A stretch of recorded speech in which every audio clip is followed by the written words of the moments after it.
Alright, I'm here cleaning up these bezels for the iPad that's going into Camaro.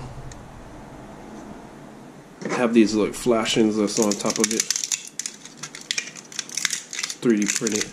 Finished super gluing this together. Needs a little cleanup, but it's not that bad. Sand it down, and in the front has this rough spot where it laid against the bed, flat like that. I will need to go and sand these down, these little edges, fill it with body filler, and sand it again. Finished sanding, is ready for body filler. Alright, here again, finished priming up, doing a little body filler. Got it looking smoother, has a little imperfections here and there, but it's not that bad. Let's get in there. Spot putty. Gonna let this